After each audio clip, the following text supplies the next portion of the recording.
not supposed to be along California, Oregon, Washington, or British Columbia, or Alaska. So that's for the states. I have no idea what is going on for Japan. So if anybody has it, you can put it in the chat room. That would be great. By the way, you can get to the chat room if you're listening live by going to ArgusoogRadio.org, and at the top there's a tab for the chat, and you can get in there. It looks like I said 7.0. This another one says a 7.3. So we're talking about a pretty good size earthquake, okay? All right. So that's the news there on what's happening right now. Thanks, folks, for letting us know that's going on. Okay, yesterday I was on Project Camelot Radio, and you can go to projectcamelot.org on the right-hand side at the very top, past all the headers and the big pictures at the top and everything, and there is a link to that interview. It'll be up. I didn't see it a while ago, but it's also going to be on, I'm going to get the link for Hans, and it'll be on ArgusoogRadio.org, and it'll also be on the johnchronicles.wordpress.com, so it'll be in all those places. And I was interviewed by Carrie. The interview was in the last hour, so it's in the second half of the program. Now, on March 18th, I will be interviewed on Project Camelot for the full 2 hours. We're going to probably expand on what we were talking about, but what the topic was something from an interview that Bill Ryan from Project Camelot did from an insider, where that person had sent him a large document, and that was about a meeting that this person had that was from London, England. Now, apparently this person has some inside connections to the financial industry and had regular meetings with these people, although they apparently by the tone of this person's contact, weren't really the power brokers of the insiders. He was more of a lieutenant that was a worker. And he used to, or was always in attendance to meetings at the City of London. Now, that interview can be found in transcript form at Project Camelot, or you can go to YouTube and type in Bill Ryan, or you can type in the Anglo-Saxon Mission, and you'll get a YouTube version of Bill giving you an idea of what this insider was trying to say. Now, you will get the flavor of it by the fact that Bill seems to think this is connected to a racist agenda. Now, I'm not going to say that's wrong, but I'm going to kind of give you some information that I think is going to help interpret what this term, the Anglo-Saxon Mission, is saying.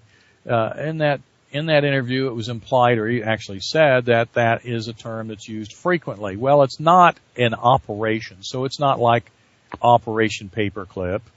It's not an official name. It's kind of the colloquial language that these insiders kick around so that people understand what they're talking about. Apparently, that was the term that was used in the meeting. Now, this insider went to a meeting in the City of London. Actually, the setting was, he usually went to regular meetings. This is a person that did attend regular meetings about financial insiders, with insiders. But this time he got on a list, and it apparently had a different venue. It was at a different location. It was not at the same place.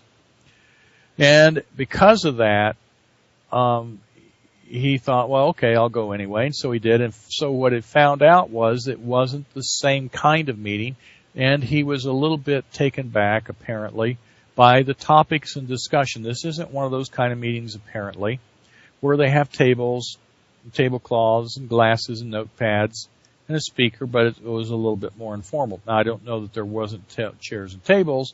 that wasn't mentioned, but it wasn't, like this guy gets up and directs. There was a lot of informal discussion like you might find at a clubhouse at a golf course. So the first part of what I want to cover with you today is some of that history. Now, there are tons and tons of forums that are talking about this. I even saw a forum that has reversed the speech of Bill Ryan and his presentation of this information. The entire thing. And it has the backward recordings posted of his statements. It was huge. So this is kind of a topic that I felt like I would like to talk about, and that's what I talked about on the interview at Project Camelot. So let's do some background first, okay? Let's talk about what we're actually trying to cover and how it relates to how this background information relates to what we're now calling what the interview was calling the Anglo-Saxon mission. Let me get my notes here. I know it. Okay.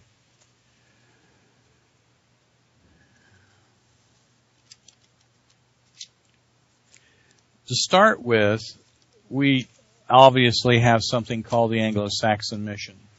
And many people tend to think that the Anglo-Saxons began to be this ruthless ruler group that manifested some bad stuff.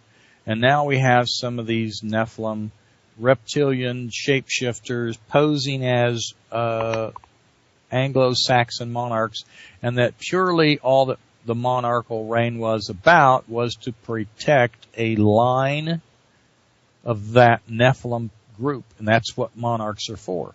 That's what monarchy's about, which is not right.